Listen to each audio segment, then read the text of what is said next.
កលឹះធ្វើមិនបើមនុស្សលពឹសតាំងពីតូចភ្នែកមើលឃើញខ្មោចដើរទូមនុស្សមើលជ្រៅដល់គល់តាំងពីប្រសូតធ្វើការហត់អត់លូអីមកពុកតិចមនុស្សវាល្អរហូតស្ដីដូចមេស្កក្នុងមាត់មានពឹសចង់ដើរវាក់ស្នែងធ្វើមេចកោចេញមកពីបន្ទប់ដែលគេកប់កលឹះធ្វើមិនបើមនុស្សលពឹសតាំងពីតូចភ្នែកមើលឃើញខ្មោចដើរទូមនុស្សមើលជ្រៅដល់គល់តាំងពីប្រសូតធ្វើការហត់អត់លូអីមកពុកតិចមនុស្សវាល្អរហូតស្ដីដូចមេស្កក្នុងមាត់មានពឹសចង់ដើរវាក់ស្នែងធ្វើមេចកោក្មេងទៅលាស់ឲ្យកាសជាប់តាជាឲ្យគ្រប់គ្នាជាទាស់ព្រោះស្ដាប់តាពាក្យដេកអត់ប្រយ័ត្នខ្ញុំវិធីប្រមាថតែមានពោះផលិតចឹកជាប់តាគៀយើងចេញច្រឡាត់ឲ្យដូចជនសម្ងាត់គេចង់បបាត់យើងលេងត្រឹមមកភាកពេលសួរច្រឡៃមាត់ញ័រតតាត់ខ្ញុំដកលុយមកដុំយកមកបាំងតាជា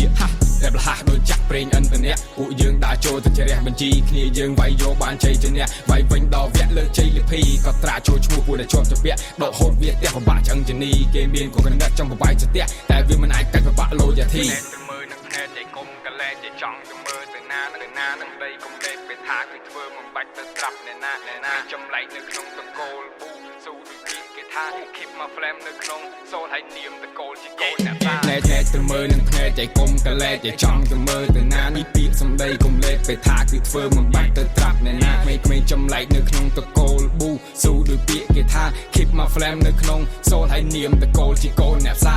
ចេញមកពីបន្ទប់ដែលគេកឹបកលឹះធ្វើមិនបើមនុស្សលពឹសតាំងពីតូចភ្នែកមើលឃើញខ្មោចដើរទូមនុស្សមើលជ្រៅដល់គល់តាំងពីប្រសូតធ្វើការហត់អត់លូអីមកពុកតិចមនុស្សវាល្អរហូតស្ដីដូចមេស្កក្នុងមាត់មានពឹសចង់ដើរវាក់ស្នែងធ្វើមេចេញមកពីបន្ទប់ដែលគេកឹបកលឹះធ្វើមិនបើមនុស្សលពឹសតាំងពីតូចភ្នែកមើលឃើញខ្មោចដើរទូមនុស្សមើលជ្រៅដល់គល់តាំងពីប្រសូតធ្វើការហត់អត់លូអីមកពុកតិចមនុស្សវាល្អរហូតស្ដីដូចមេស្កក្នុងមាត់មានពឹសចង់ដើរវាក់ស្នែងធ្វើមេចកោត